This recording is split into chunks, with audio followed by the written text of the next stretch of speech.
What's up, Motorheads, and welcome back to Gearbox Pizza. Today we're taking a good look at our pals at Rivian, but we are not interested in that R1T or R1S. Nope.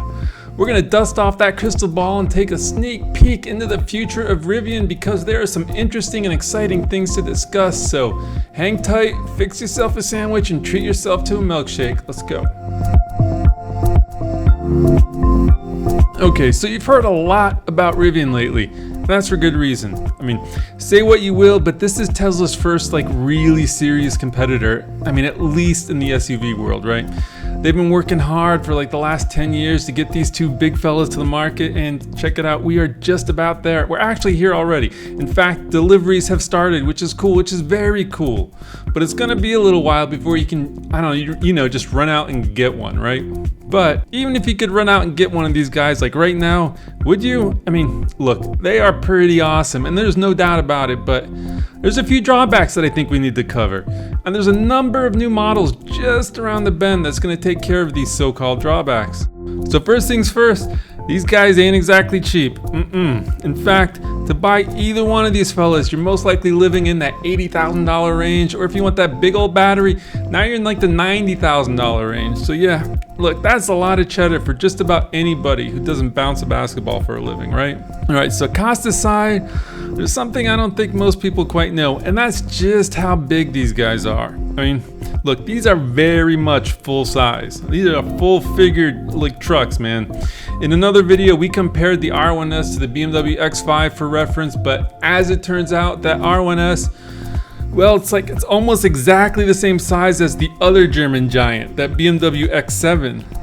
So look, if you're not familiar with the X7, the R1S is bigger than the Toyota Land Cruiser, the Audi Q7, and that full-size Range Rover. I'm not talking about the Sport, the big one, the big one. So yeah, we're dealing with some big boys here, and look, this will be a big plus for some people. I mean, you got the option for the third row seating, the R1S, and you can still carry a whole bunch of crap, but look, for a lot of people, this is just a little bit too big, and it's gonna be potentially a little tricky if you're one of them city slickers, right? But this all makes sense though. Look, Rivian isn't totally unique. I mean, car brands seem to always start at the top and kind of work their way down eventually. And I get it. Look, bring out the bling and the expensive stuff early so you can secure yourself in that coveted premium luxury segment, right? I mean, it's what everybody else does, right? So there's gonna be a whole bunch of new downstream models coming out, and we're gonna break them down and just see what we can figure out. So, the good detectives over at the Rivian Owners Forum have discovered a whole bunch of trademarks that Rivian's filed with the United States Patents and Trademarks Office. And behind that range-shopping R1S, we're gonna have the R2S, we're gonna have the R3S, the R4S, and drumroll, were you gonna say R5S? You were, weren't you? Yeah, it's the R5S. And the story's about the same when it comes to the truck. Behind the R1T, it's the same story. All right, look, I know this is a lot, and I mean, who knows? Maybe they'll actually make a vehicle for each one of these, but I wouldn't exactly hold my breath. Well, I mean, not for too long anyways. Look, building and manufacturing electric vehicles like this is no small task. I mean, look at Tesla. With seemingly endless money and resources at their disposal, it's taken them how long to have a grand total of, 4 models to choose from. I mean, the Cybertruck and the Roadster have been delayed, and look, it's just really hard to bring a car to market like this. And look, I'm not saying Rivian can't do it better, but let's just keep expectations a little bit in check, that's all. And it's hard not to draw comparisons to Tesla. I mean, actually, we're gonna be using Tesla's history to help pave the way for this future Rivian product roadmap.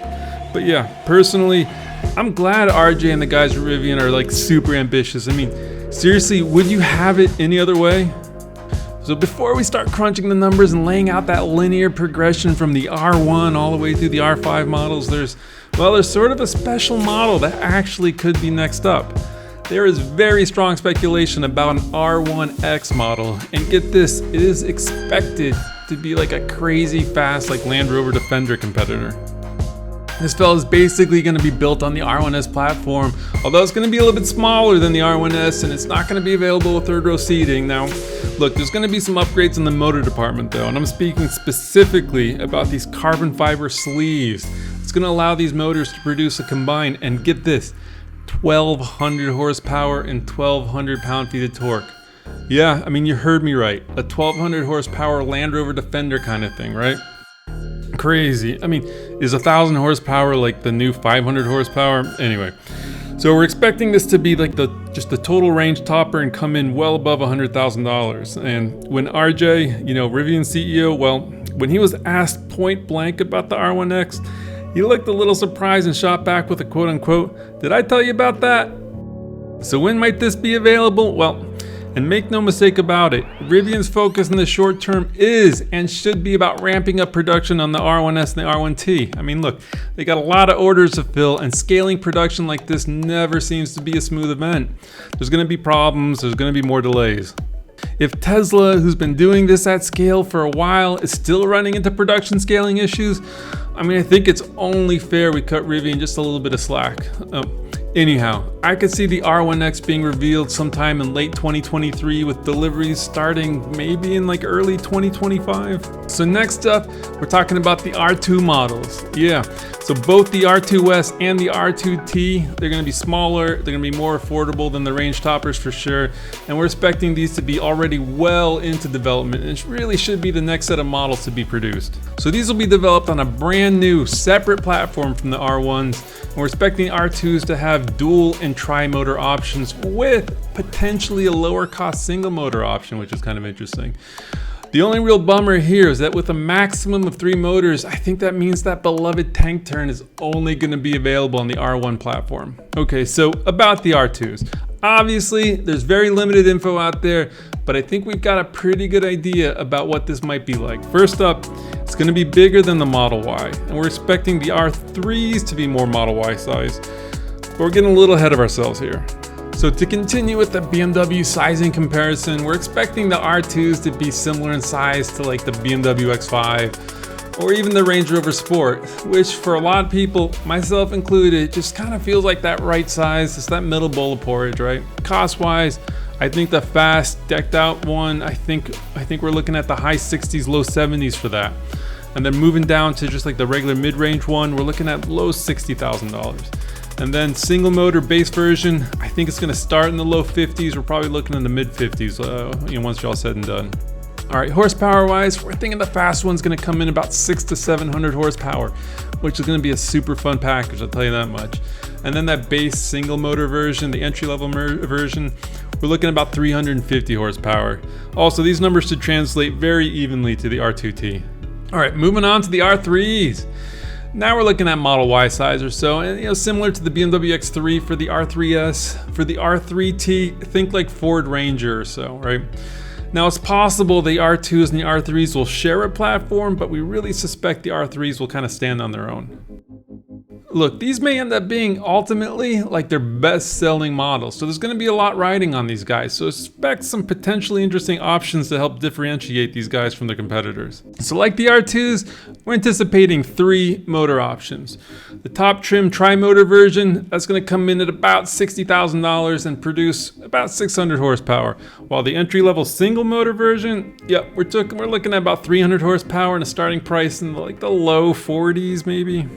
So that leaves the R4s and the R5s, and here, well, we're gonna be doing plenty of speculation for sure. So there's really only room in the lineup for like one more platform, like the real compact platform. I mean, think BMW X1 and like Ford Maverick. So yeah, so these should be like the entry-level little fellas, and we expect that the R4 and the R5, they're gonna share the same platform if there is an R5. Like, it makes sense. These are going to be the least expensive and least profitable Rivians, so expect cost savings wherever they can be found. And look, we really kind of expect this model to be called the R4, but what about the R5, right? Well, I mean, look, it's anybody's guess, really. I mean, who knows? I don't think there's room for an even smaller version to be the R5. Maybe it's like this sporty coupe version of the R4. I'm not sure. If you guys have thoughts, let me know in the comments. Just kind of guessing here. So is that everything? Nope, not even close. Look, we believe there's going to be 2 to 3 additional special models slated for the future that will not share this naming convention. Like the special R1X, it is very likely that there's going to be an additional soft top or like semi-convertible fun option that's going to be similar to the R1X, but it's going to be based on the R2's platform. Naturally, it's going to be a bit smaller and significantly less expensive, but it's going to be the fun one. So next, we're expecting Rivian to make a larger work truck aimed at like contractors and such, people who actually use their trucks for work and would otherwise be kind of looking at, I don't know, maybe the F-150 Lightning. They'll try to keep the cost down on this, and look, I'm not expecting a trillion horsepower, tons and bells and whistles. It's just going to be a larger, simpler truck with potentially even a single motor option, and a starting price that could happen in the low 50s. All right, lastly, and least likely, would be a two-door fella that might come off as a variation of the R2X, or at least share the same platform.